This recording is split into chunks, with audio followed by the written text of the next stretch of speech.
Okay, as I was saying, growth rate जो है measure कर पाएंगे इन टू कंडीशन।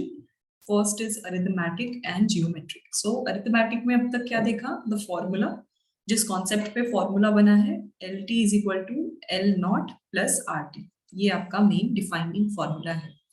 इस फॉर्मूला में क्या क्या एक्सप्लेनेशंस थे, where L T is length,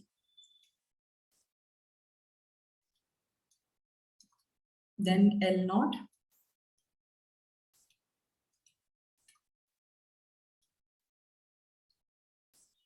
then comes R, which is growth rate, जो कि कांस्टेंट है, and then T is the given time. I was explaining about the graph कि exactly इस फॉर्मूले को ग्राफ में कैसे पुट करना है। तो सबसे पहले आपको फर्स्ट वेरिएबल लेना है हाइट, एंड ऑफ कोर्स अगर आप रेट जज कर रहे हो तो एक वेरिएबल टाइम होगा। विद रिस्पेक्ट टू टाइम आप हाइट या लेंथ के इंक्रीज की बात कर रहे हो। तो इनिशियली जब तक हाइट इंक्रीज नहीं होती, जितने भी टाइम तक जीरो रहेगी, आफ्टर दैट जब भी वो हाइट का इंक्रीज स्टार्ट होगा, वहां से अगर आप एक स्पेसिफिक इंटरवल की बात करो तो आपको स्ट्रेट लाइन या स्ट्रेट लाइन कर्व जो है वो मिलने वाला है। इसी चीज को हम बोलते हैं लीनियर कर्व। तो अरिथमेटिक कंडीशन में हमेशा लीनियर कर्व में ही आपको ग्राफिकल रिप्रेजेंटेशन मिलेगा। तो यानी यहाँ पे कांस्टेंट ग्रोथ या कांस्टेंट प्रोग्रेशन हो रहा है at certain time. That is about the arithmetic understanding. Next understanding जो है दैट इज ऑफ जियोमेट्रिकल।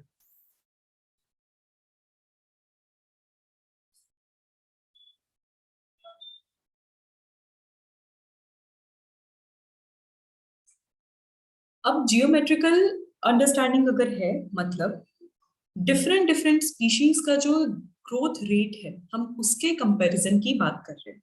तो कुछ जो ग्रोथ है वो कभी फास्ट होगा, कुछ स्लो होगा। यहाँ पे आप कंपैरिजन करोगे किसी के भी ग्रोथ की, तो हर स्टेज के हिसाब से जो ग्रोथ रेट है वो वेरी करेगा।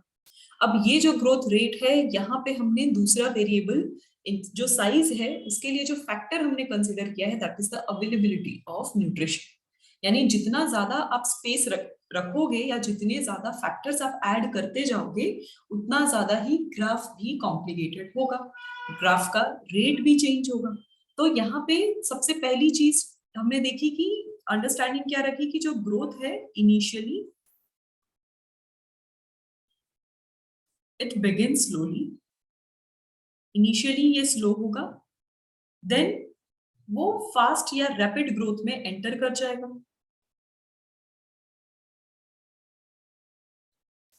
रैपिड ग्रोथ में एंटर करने के बाद जो थर्ड फेज होगा वहां पे ग्रेजुअल डिक्रीज शुरू हो जाएगा।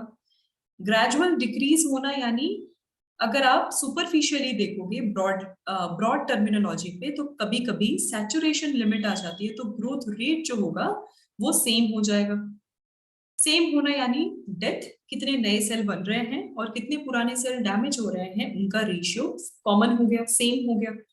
तो इन सब चीजों की वजह से जो आपको कर्व मिलता है या ग्राफिकल रिप्रेजेंटेशन जो मिलता है that is the sigmoid curve.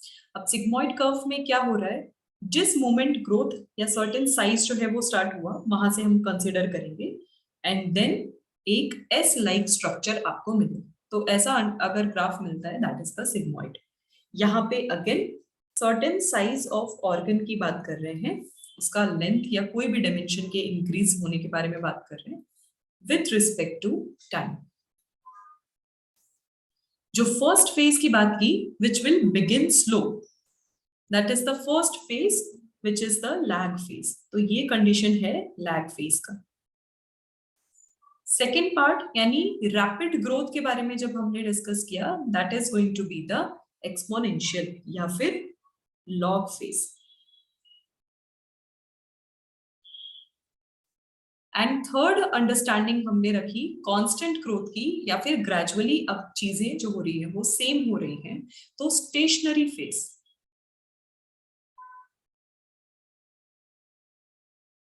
तो lag, log and stationary phases, इस तरीके से आपको ज्योमेट्रिकल अंडरस्टैंडिंग में बेसिक ग्राफ आपको मिलेगा। तो अगर इस अंडरस्टैंडिंग में आपको सिग्मॉइड कर्व मिल रहा है,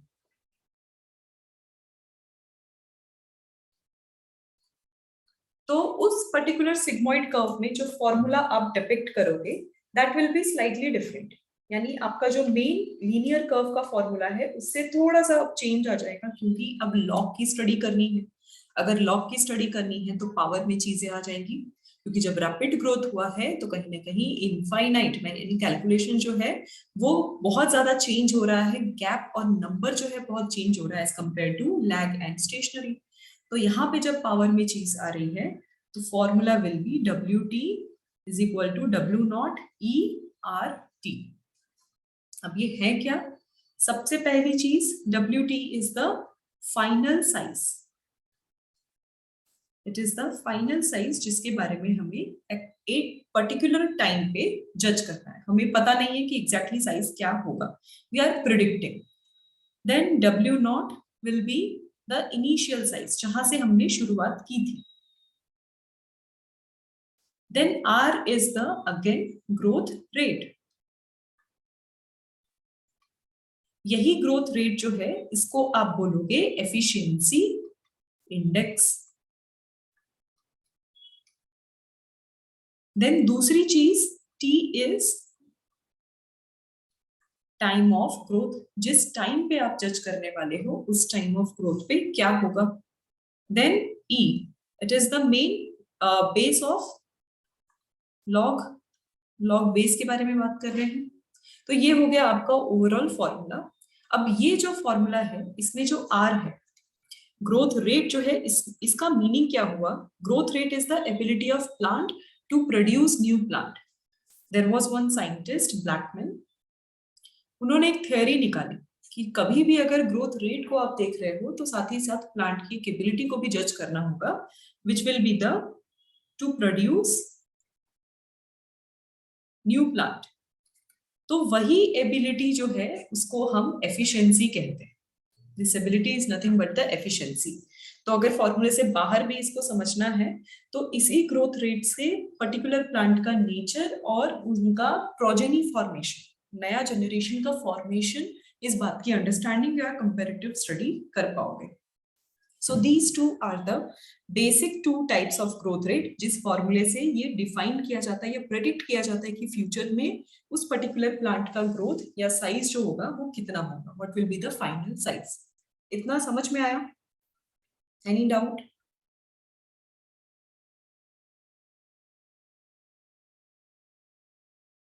नो मैम। ओके,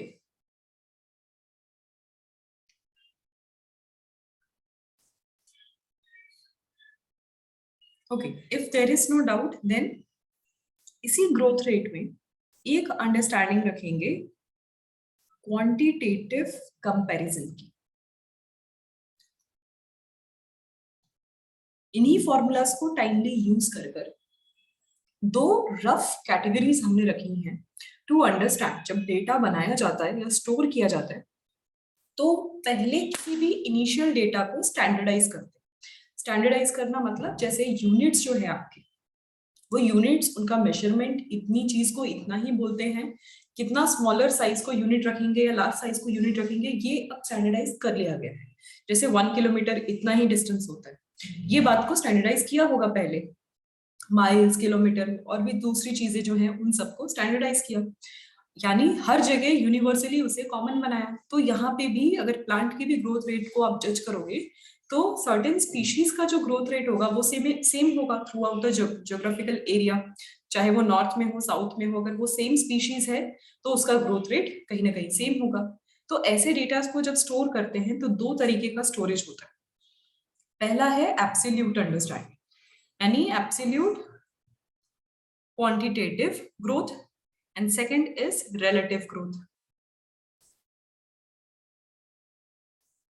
अब इनके बीच में डिफरेंस क्या है? एब्सोल्यूट का मीनिंग है measurement in comparison of total growth per unit time. जितना भी यूनिट टाइम हमारे पास है उसमें कितना ओवरऑल ग्रोथ हुआ प्लांट का, that is the absolute growth.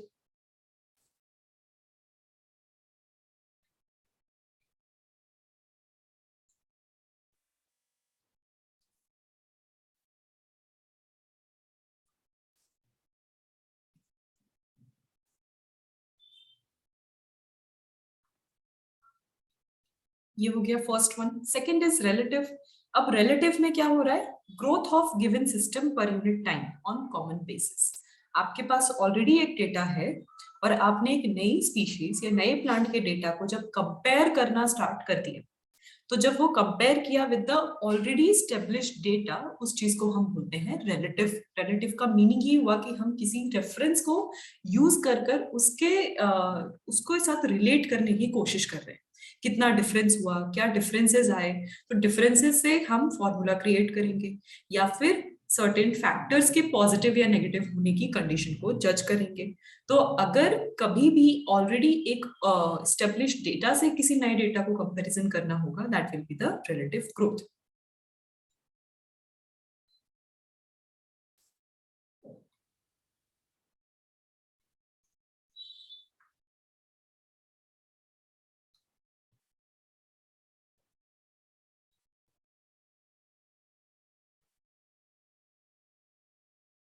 Okay, so this is all about the growth and development. कि प्लांट के अंदर जो भी ग्रोथ होगा उसके basic understanding, the mathematical representation. Again I am repeating, formula आपसे नहीं पूछेंगे, फॉर्मूले का कोई न्यूमेरिकल नहीं आएगा, बस आपको थ्योरेटिकल अंडरस्टैंडिंग होनी चाहिए फॉर्मूले की. आपको वो फॉर्मूला देकर उसमें जो भी वेरिएबल्स है उनके उनसे रिलेटेड हाइपोथेसिस या थ्योरेटिकल अंडरस्टैंडिंग आपसे पूछेंगे कि सपोज वाटर नहीं है तो ग्रोथ रेट पे क्या असर होगा, या सर्टेन मिनरल्स नहीं है तो क्या होगा. इस टाइप के क्वेश्चंस आपसे पूछे जाते हैं. तो हमेशा आपको जब सोचना है किसी भी मींस बायोलॉजी में, अगर आपको कोई अंडरस्टैंडिंग रखनी तो कंसेप्चुअल ही रखनी पड़ेगी. यहाँ तक सबको समझ में आया all about growth? Yes ma'am. Okay, now अभी ग्रोथ के बारे में अगर समझ लिया, then let's understand few of the conditions कि इनके बेसिक कंडीशंस क्या क्या हैं जिसमें कि ये प्रॉपरली ग्रो हो पाते हैं या नहीं हो पाते. सो पहला कंडीशन है वाटर. वाटर जो है मोस्ट इंपॉर्टेंट रोल प्ले करता है, क्योंकि सबसे पहले सीड इम्बाइबेशन, पूरे प्लांट की ओवरऑल स्टोरी जो है वो स्टार्ट तभी होगी जब वाटर होगा और सीड इम्बाइब करेगा. देन यही वाटर है जिसके एब्जॉर्प्शन की वजह से, एब्जॉर्प्शन कब हुआ था? जब हमने ग्रोथ फेज के बारे में बात किया इन टर्म्स ऑफ एनलार्जमेंट. तो साइटोप्लाज्मा इनटेक करता है, वाटर एब्जॉर्प्शन कैपेसिटी बढ़ती है, तो वो वाटर ही है जो सेल में प्रोटोप्लाज्मा एनलार्जमेंट करवा पाता है. देन अगर किसी भी प्लांट में केमिकल चेंजेस करवाने हैं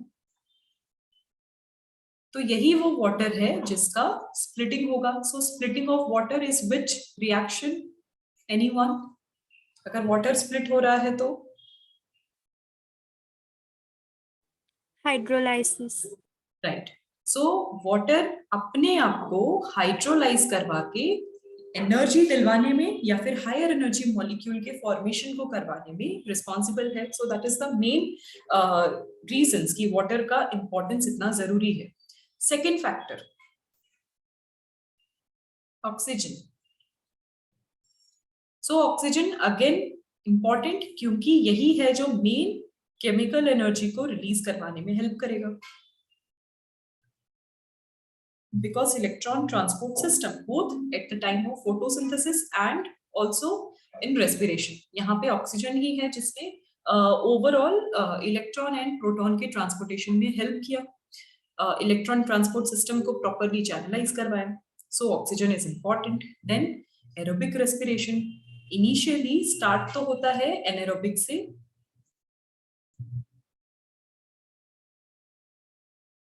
but later on aerobic respiration start हो जाता है. यही एरोबिक रेस्पिरेशन है जिसकी वजह से कंप्लीट ऑक्सीडेशन ऑफ ग्लूकोज हो पाएगा. और अगर ग्लूकोज का कंप्लीट ऑक्सीडेशन हुआ तभी तो आपको डिजायर्ड एटीपी यानी large amount of energy properly मिल पाएगा. So these two are important factors या ग्रोथ के लिए favourable condition. Third point is nutrients. इनमें से अभी तक कोई भी अनयूजुअल फैक्टर्स नहीं है. न्यूट्रिएंट ऑफ कोर्स इंपॉर्टेंट, कुछ स्ट्रक्चरल एलिमेंट्स हैं, कुछ ऐसे एलिमेंट्स हैं जो मेटाबॉलिक हैं, जो कि इधर एक्टिवेट करवाते हैं एंजाइम्स को और मे बी अटैच होते हैं। Chemical bonding, attachment, chemical form को चेंज करना, इनके लिए काम कर रहे हैं।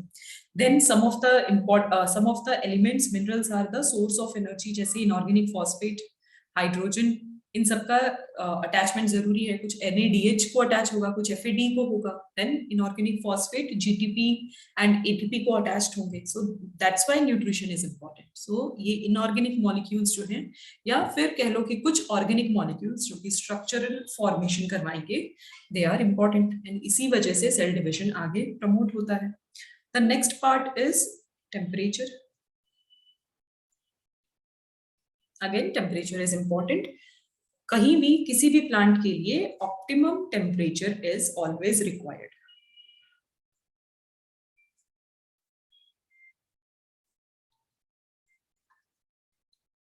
अगर कभी भी टेम्परेचर ऑप्टिमम टेम्परेचर से ज्यादा या कम हुआ तो प्लांट की एंजाइमेटिक एक्टिविटी जो है वो हैम्पर होती है। अगर एंजाइमेटिक एक्टिविटी हैम्पर होगी तो प्लांट का मेटाबॉलिक पाथवे अफेक्ट होगा। अगर मेटाबॉलिक पाथवे अफेक्ट होगा यानी ओवरऑल प्लांट का फिजियोलॉजिकल एस्पेक्ट्स कि उनका डे टू डे एक्टिविटी जो है वो चेंज हो जाएगा। तो इसकी वजह से ग्रोथ रेट जो है वो चेंज होगा। ग्रोथ रेट या तो इधर डैमेज हो जाएगा, मींस चेंज होना यानी स्लो होना या फिर स्टॉप होना। ये असर होता है अगर टेम्परेचर चेंज हो। इसीलिए प्लांट इंक्रीज और डिक्रीज टेम्परेचर के हिसाब से अपने कुछ पार्ट्स, स्पेशली लीव्स, फ्लावर्स या फिर कुछ एक्स्ट्रा रूट्स जो है वो शेड कर देते हैं। इसको शेड करने की वजह से उनके ऊपर जो बर्डन है एक्स्ट्रा मेटाबॉलिक पाथवे को करवाना या ज्यादा एनर्जी फॉर्मेशन में ज्यादा एनर्जी उसमें लगाना, उस चीज को फुलफिल करने के लिए, वो चीजें रुक जाती है। तो उनके रिजर्व में भी एनर्जी रहती है, प्लस वो अपना सर्वाइवल भी कंटिन्यू कर पाते हैं। Then last part, the last condition is light. ये मेन चीज है जो इनिशियली इंटरफेयर करती है विथ जर्मिनेशन। मतलब अगर लाइट नहीं होगा, सनलाइट का असर मेनली प्लिम्यूल पे नहीं पड़ेगा, तो उसी प्लिम्यूल में जो डॉर्मेंट क्लोरोप्लास्ट प्रेजेंट है वो एक्टिवेट नहीं होंगे। तो अगर क्लोरोप्लास्ट एक्टिवेट नहीं हुआ तो जो ऑटोट्रॉफिक नेचर है प्लांट का वो भी एक्टिवेट नहीं हो पाएगा। So these are the main reasons जिनकी वजह से प्लांट का ग्रोथ हो पाता है। इतना सबको समझ में आया?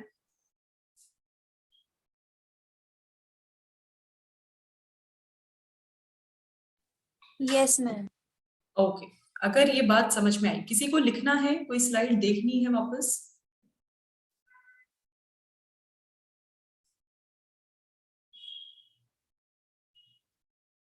No? Shall I go ahead?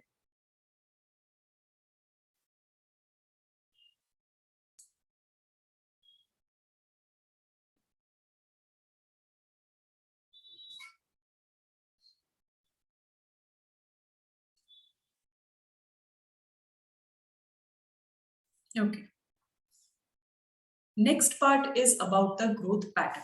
Conditions देख लिए, देन पैटर्न भी देख ही लो कि कौन कौन से पैटर्न से ग्रो होता है। पहली चीज, there is no definite pattern. जो ग्रोथ पैटर्न है वो फेवरेबल कंडीशन में वेरी कर जाता है फ्रॉम स्पीशीज टू स्पीशीज। तो कौन कौन सी चीजें हैं जो पैटर्न को अफेक्ट करवाने में हेल्प करती हैं या अफेक्ट करवा सकती हैं? तो पहली चीज हो गई सीजन्स। तो क्लाइमेटिक कंडीशन, जिसमें कि टेम्परेचर, ह्यूमिडिटी, एल्टीट्यूड। एल्टीट्यूड इसलिए क्योंकि इसी की वजह से सर्टेन गैसेस की अवेलेबिलिटी कम या ज्यादा होती है, तो प्लांट का भी गैसियस एक्सचेंज हैम्पर करता है उस चीज की वजह से। तो ये हो गया जो ये कुछ पॉइंट्स हो गए जो ओवरऑल प्लांट के पैटर्न को अफेक्ट करते हैं। इसी वजह से प्लांट जो सीडलिंग से लेके जो उनका ओवरऑल मेच्योर होने तक जो ग्रोथ होता है वो वेरी कर जाता है। सो फेवरेबल कंडीशन होगा, अगर फेवरेबल कंडीशन होता है तो प्लांट का ग्रोथ जो होगा it will be rapid. If not then वो क्विसेंट स्टेज में चले जाएंगे. Similarly with the reproductive growth also. Reproductive growth seasonal है. After maturation of the plant, complete maturation of the plant, जो भी रिप्रोडक्टिव ऑर्गन्स का डेवलपमेंट यानी flower formation, और अगर लोअर प्लांट्स हैं तो उनके दूसरे ऑर्गन फॉर्मेशन का जो भी सीजन होगा, जो भी टाइम पीरियड होगा, it will depend on the season. Season बोल दिया यानी फिर से climatic condition, certain right conditions होंगे तभी वो प्लांट के फ्लावर्स जर्मिनेट करेंगे. अब ये जो ग्रोथ पैटर्न है, ओवरऑल जो डेवलपमेंट हुआ, 3 पॉइंट्स, 3 अंडरस्टैंडिंग्स जो है वो हमें देखनी पड़ेगी. पहला है अबाउट डिफरेंशिएशन. इसी पूरे डेवलपमेंट में आपको इन कॉन्सेप्ट्स को समझना है. पहला है अबाउट डिफरेंशिएशन.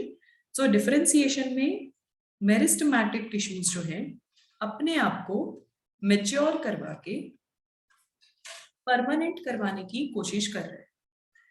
तो अगर ऐसा करवाया गया तो उस चीज को हम कहते हैं differentiation. In short, cells specialised हो गए. सेकंड होगा डी डिफरेंशिएशन.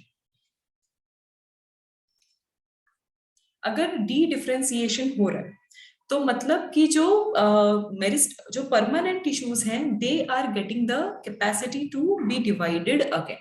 अपने आप को वो फिर से मेरिस्टेमेटिक कंडीशन में कर रहे हैं. So it is a capacity to divide again. तो अगर ऐसा हुआ, they are going to act as meristematic tissue. और इन सब चीजों की वजह से क्या डेवलप होता है? मेरिस्टेमेटिक कैम्बियम, वस्कुलर टिश्यूज के अंदर कैम्बियम डेवलपमेंट, या फिर सेकेंडरी ग्रोथ. टेक्निकल टर्मिनोलॉजीज ही याद करो. सेकेंडरी ग्रोथ अगर होता है, so dedifferentiation. Third is redifferentiation. यानी डी डिफरेंशिएशन में सेकेंडरी ग्रोथ स्टार्ट हुआ, रीडिफरेंशिएशन में सेकेंडरी ग्रोथ स्टॉप होगा. तो अब यहाँ पे डी डिफरेंशिएटेड टिश्यूज जो हैं, they will again lose the capacity.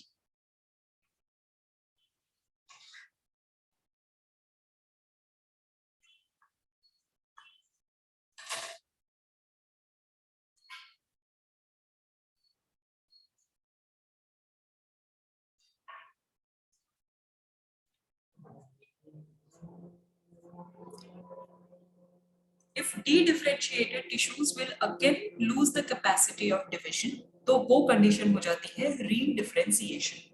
अब इसी तीनों डेवलपमेंट में, ये अब तीनों डेवलपमेंट पैटर्न आपको ऑलरेडी पता है, आप ऑलमोस्ट मॉर्फोलॉजी एनाटॉमी के टाइम से पढ़ते आ रहे हो. इसी टाइम पे अब इसी की वजह से डेवलपमेंट में एक और टर्मिनोलॉजी आपको समझना होता है. That terminology is plasticity.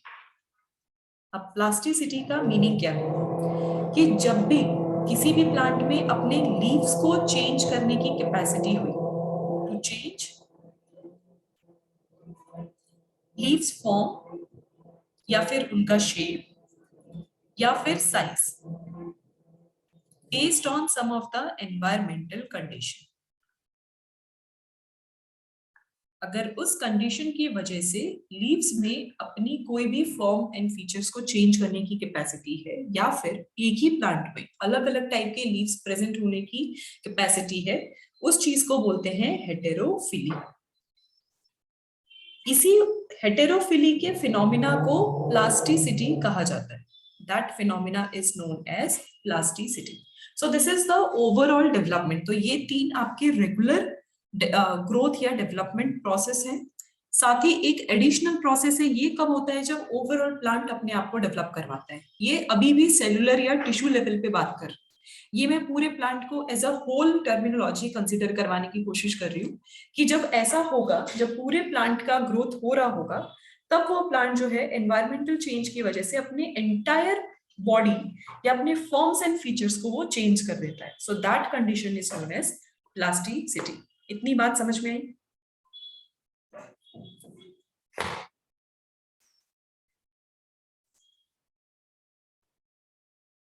Any doubt? Yes, ma'am. Okay. If there is no doubt, then let's move ahead.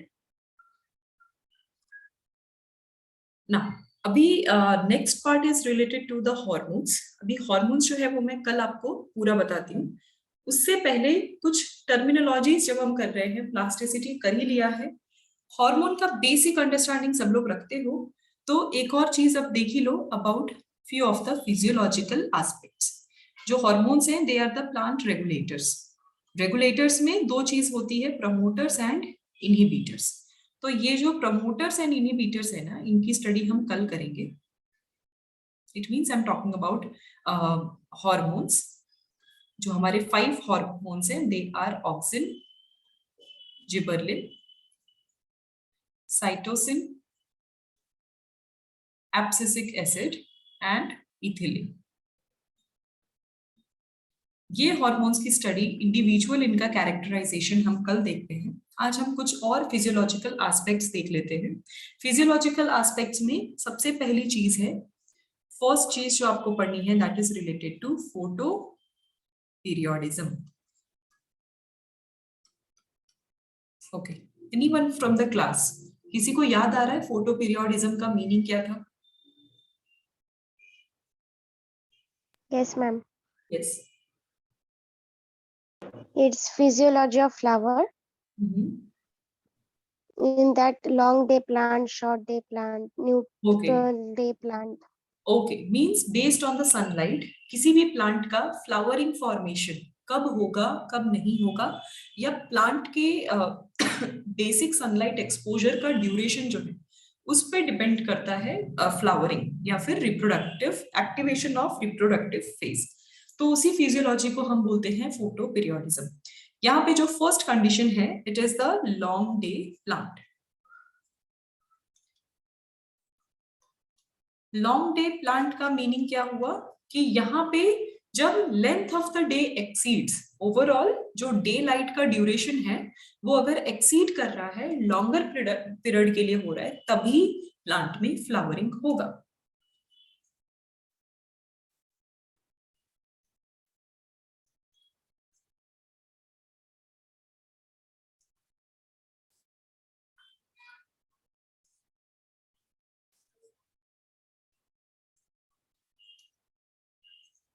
अगर ऐसा कंडीशन हुआ तो एग्जाम्पल,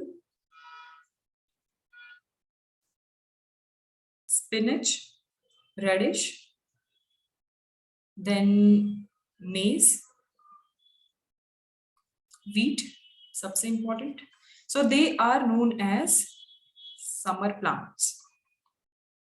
क्योंकि लॉन्गर पीरियड जो होता है it always happens in the summer season, इसीलिए समर भी बोलते हैं, क्योंकि डे लाइट एक्सपोजर ज्यादा है तो टेम्परेचर ऑटोमेटिकली ज्यादा होता है। मतलब कि लॉन्ग डे प्लांट्स को ग्रो करने के लिए टेम्परेचर भी ज्यादा चाहिए और सनलाइट का एक्सपोजर का ड्यूरेशन भी लंबा चाहिए। So that is the long day plant. Then इसी की तरह एक और कंडीशन होती है शॉर्ट डे प्लांट। अब शॉर्ट डे प्लांट जो है, अब इसका अंडरस्टैंडिंग इज इजी कि जो ओवर ड्यूरेशन होगा that will be small.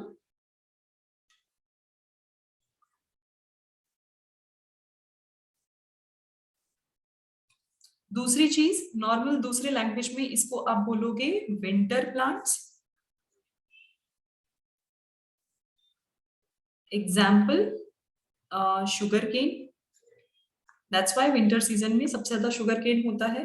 Strawberries, Rice. Correct, rice, then chrysanthemum. These are the some of the examples of winter plants. Then last one is the neutral day plant. Neutral day plant means जितने भी possible length हैं, चाहे short length हो longer length हो, ये plant जो होते हैं वो हमेशा flowering करेंगे ही करेंगे. So all possible periods, everything is favorable for them.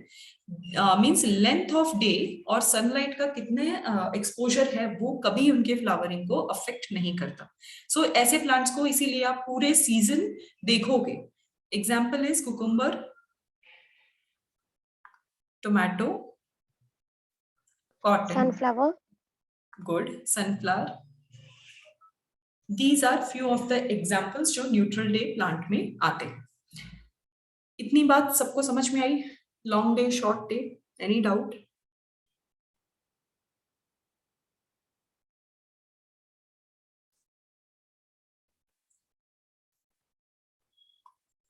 If doubt नहीं है देन एक लास्ट टर्मिनोलॉजी है जो आपको एक्सप्लेन करनी है। शॉर्ट डे प्लांट जो है, क्योंकि ये विंटर प्लांट है, तो कुछ इसी में ऐसे भी प्लांट्स होते हैं जो बहुत ही लो टेम्परेचर पे फ्लावरिंग करते हैं।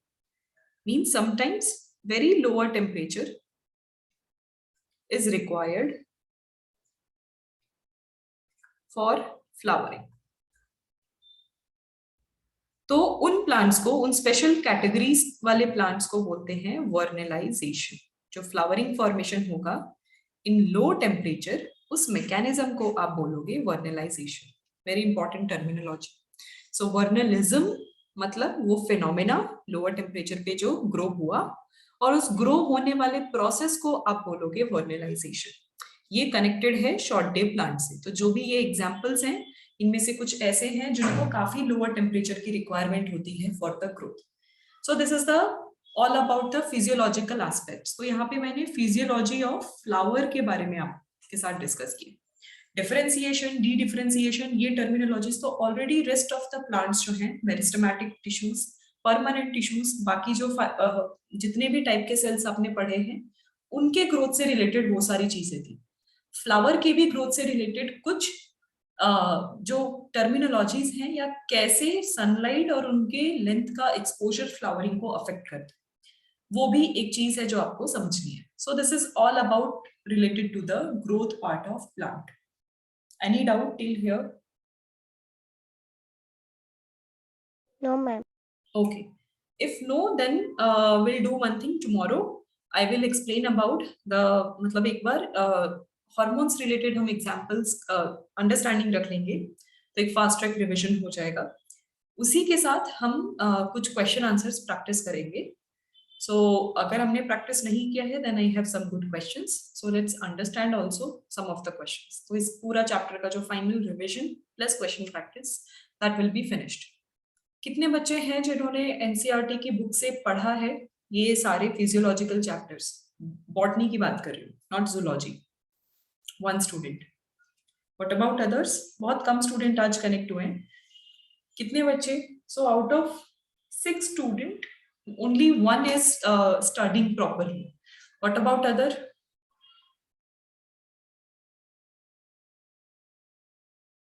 No idea? तो बच्चे पहले पढ़ो, बुक आपके पढ़ने के लिए है, प्लीज स्टडी। अगर आप भी बुक नहीं पढ़ोगे तो फिर कौन पढ़ेगा? फिर why we are studying from the book, why we are purchasing the book? तो बुक छोड़ दो सब, अगर नहीं पढ़ना तो आपका पढ़ना इसलिए जरूरी है क्योंकि एनसीईआरटी के क्वेश्चंस जो है लाइन टू लाइन आते हैं। तो मैं डीप पढ़ा रही हूँ आपको समझाने के लिए, बट एनसीईआरटी की रीडिंग आपको करनी है ताकि आप क्वेश्चन आंसर कर पाओ वही बातें समझ के। सो दैट इज योर रिस्पॉन्सिबिलिटी बच्चे, यू हैव टू स्टडी। और अगर कोई डाउट है वाइल स्टडिंग, क्योंकि स्टेटमेंट्स थोड़े डिफरेंट होते हैं, एनसीईआरटी की लैंग्वेज, उनका इंग्लिश भी डिफरेंट है, तो स्टेटमेंट्स में कभी कभी कंफ्यूजन होता है। So please bring all the doubts. Question practice भी इनफ हो रही है। आई ट्राई कि हर चैप्टर के बाद कुछ एमसीक्यूज हम सॉल्व करें, तो वो हो रहा है, बट स्टिल आपका एडिशनल आपके लेवल पे practice reading is important, so that you have to do. So please do that, please finish. अगर कल हम रिविजन कर रहे हैं तो कल ही आप ये चैप्टर से रिलेटेड सब कुछ फिनिश कर दो। नेक्स्ट ईयर के लिए या बाद के लिए प्लीज डोंट कीप पेंडिंग, कुछ भी पेंडिंग रखने की जरूरत नहीं। चलो, this is it for today.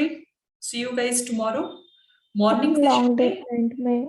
Sorry, हम लॉन्ग डे प्लांट में मैंगो आएगा क्या?